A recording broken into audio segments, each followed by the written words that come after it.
Marami ang nagtatanong kung pupunta daw ba ako ng Davao. At kung pupunta naman ako ng Davao, ano naman ang mga dapat asahan sa aking pagpunta?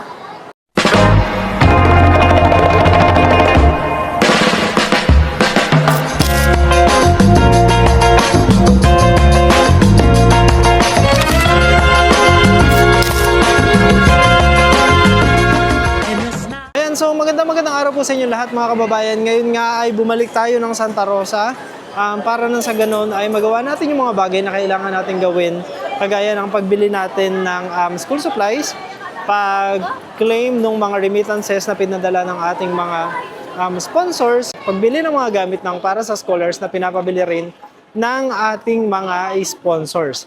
Ayan, so yun po yung mga bagay na gagawin natin, kaya naman kinailangan nating lumuwas dito ng Santa Rosa. Pero bukod dyan, may mga tanong tayo na sasagutin ngayong araw na ito. Kaya naman tara at samahan niyo po kami na tapusin sa araw na ito yung ating mga task bago tayo bumalik ng Mindoro.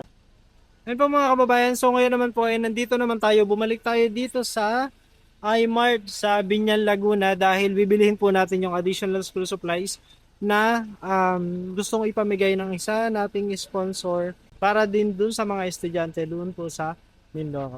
Kaya let's go.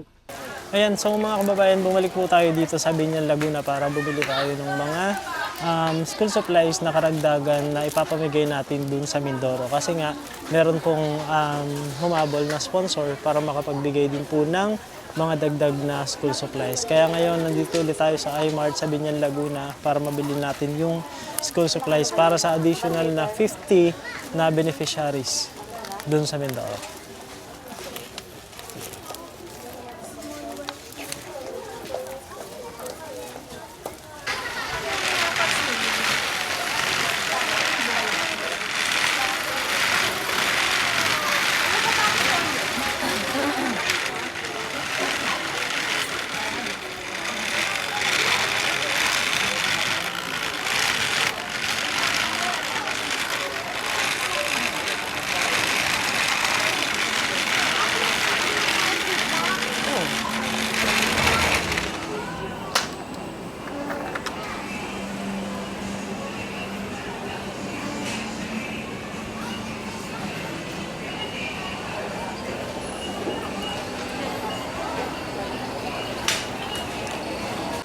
Magkano nga ba ito?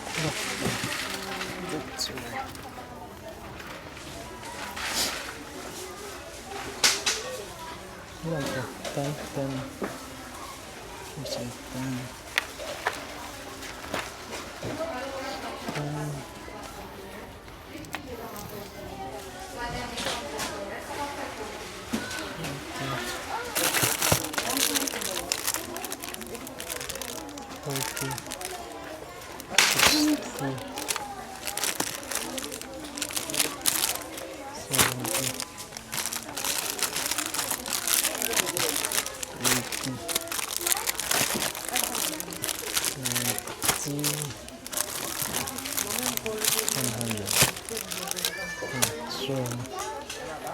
100 kung tawag na ba naman pinakatanong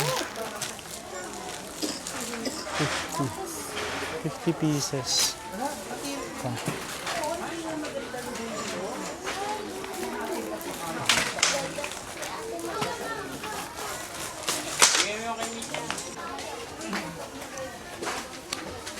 itong ganito sana pero dapat naka-plastic na lang.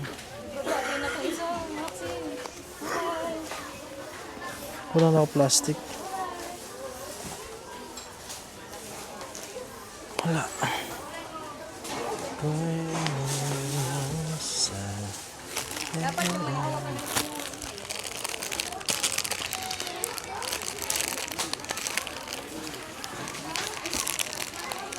Ito siguro.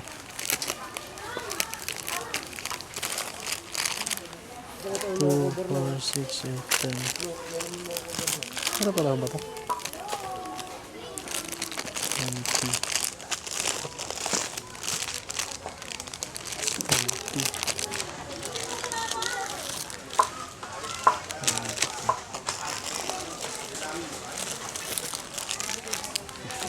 50. na lang.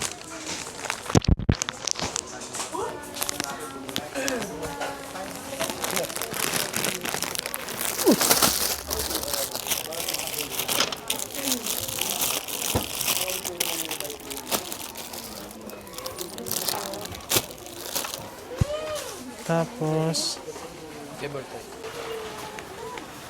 2, 4, 6, 7,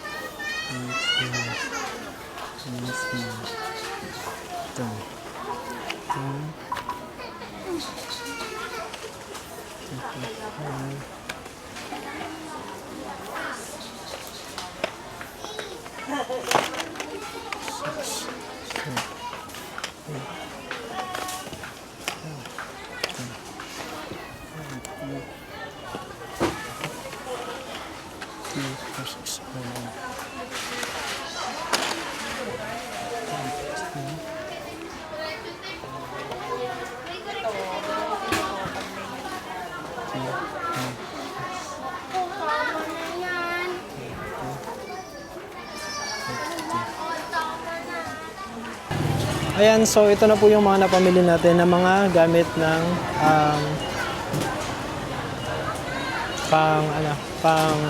pang estudyante. So titingnan po natin kasi dapat yan ay total na nasa 10,000 pesos kasi yun po yung budget na ibinigay sa atin ni Tita Judith from California. So punta na po tayo ng cashier para makita natin kung magkano na ito.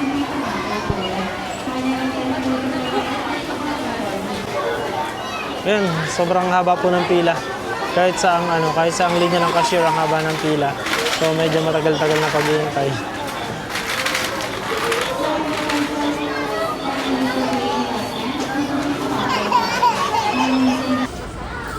Hello po, Ma'am Judith. So ito po yung binili po namin na school supplies para dun sa ipapamigay po natin ulit sa Mindoro worth 10,000 pesos po.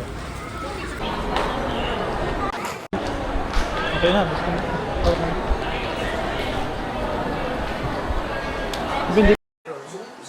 Ito.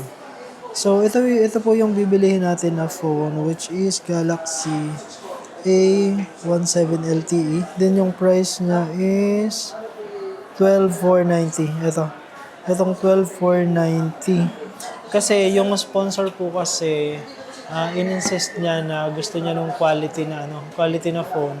Kaya yung 12,000, tag 12,000 yung pinapabili niya sa atin.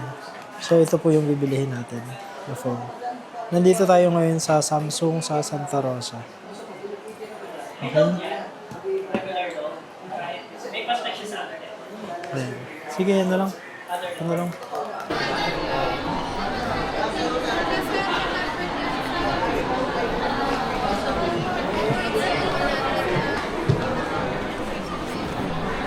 Palagyan niyo ng may 100. Tempered ko na lang. Answer vlog ba yan? Ha? Oo, naka-vlog yan. Anong unit po yan? Iba-iba eh. A17. Bali sa tempered po, meron po kami may 100, may 30. see. Pag gusto niyo 250, mas makapal. A7. Hanggang 200 po, bigay Ha? ito sa inyo. Hanggang 200. Ang, Eto makapal. Mas malinaw siya. Mas may case ba to? May case ba to sa loob? Wala. Wala pang Walang case. bumili din si sir. 200? Wala nang bawas yan? 500, tatlo. Trophy naman. Makapal naman yun. Pag gusto mo ng manipis, yun talaga. Hindi, okay na. Ayan po mga kababayan, so pinapalagyan na rin natin ng tempered glass yung mga cellphone para sa ganun, mas protected yung kanilang mga cellphone pagka ginagamitan nila para mas magtagal. Ayan. Ayan. Tatlo. So, bali tatlo yan na pinapalagyan natin ng tempered. 200 daw ang isa. Naka-discount na po tayo niyan kasi 250 yung normal price niyan. Kasi maganda daw yung quality, ate. Tama ba? Ayan. Brand mismo natin. Brand nila mismo yan. So, 200 na lang. Kasi tatlo naman yung pinapalagyan natin. Po sa mga kababayan, dito po tayo bumili mismo sa sa Samsung. Diyan sa Samsung, nandito ako sa SM Santa Rosa. Kasi quality naman yung phone nila. Kasi kaysa bumili tayo ng ibang phone na hindi naman magtatagal, mas okay na yung good quality yung bibilihin natin para mas magtagal po dun sa kanila. Yung presyo ng mga phone, depende syempre dun sa budget na ibinigay sa atin ng mga sponsors. Okay, okay naman. Okay na. May Kidzuna pala dito. May Kidzuna po pala dito sa sa SM Santa Rosa. Oh, grabe. Sobrang daming bata. Dito nila pala dinadala yung mga bata o yung mga buhangin. Oh. Parang artificial yung buhangin. Kaya pala, daming bata may Kidzuna na dito. Ayan oh. Dito po to sa second floor ng bagong building.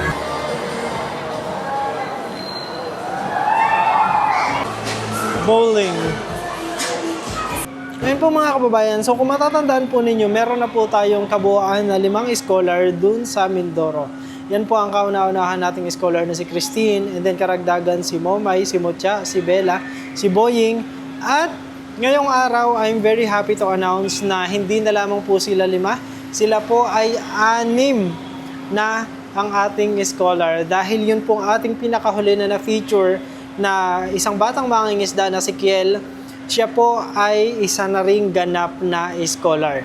Meron na po siyang sponsor at yan po ay sa katauhan ni Lynn Adams na kung saan kinabukasan, kinonfirm niya po sa akin na i-sponsor niya po si Kiel bilang kanyang scholar. Kaya naman maraming salamat sa iyo, Lynn Adams, sa pag-sponsor sa kay Kiel sa kanyang scholarship. Ayan, so sa kabuuan meron na po tayong 6 na scholar sa Mindoro. Pero hindi po dyan natatapos.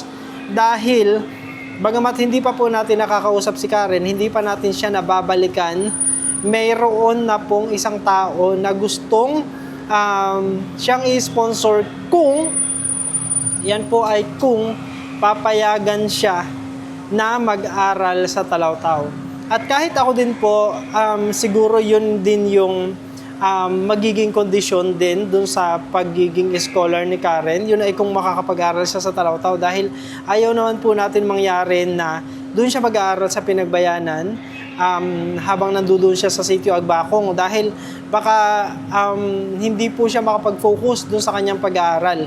Ang gusto nga po natin makapag-focus siya dun sa kanyang pag-aaral at hindi niya maging priority yung mga gawain sa bahay. Gaya po nung ating lumabas dun sa ating interview sa kanya at saka dun sa kanyang nanay.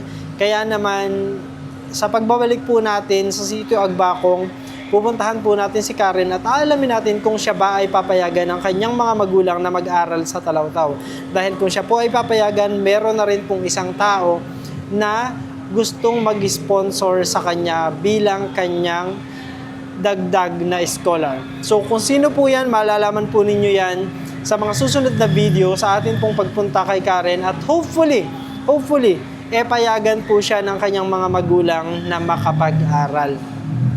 At gusto ko din pong samantalahin din yung pagkakataon na magpasalamat dun sa ating mga sponsors na nagpadala na ng kanilang mga monthly allowance para dun sa mga scholar.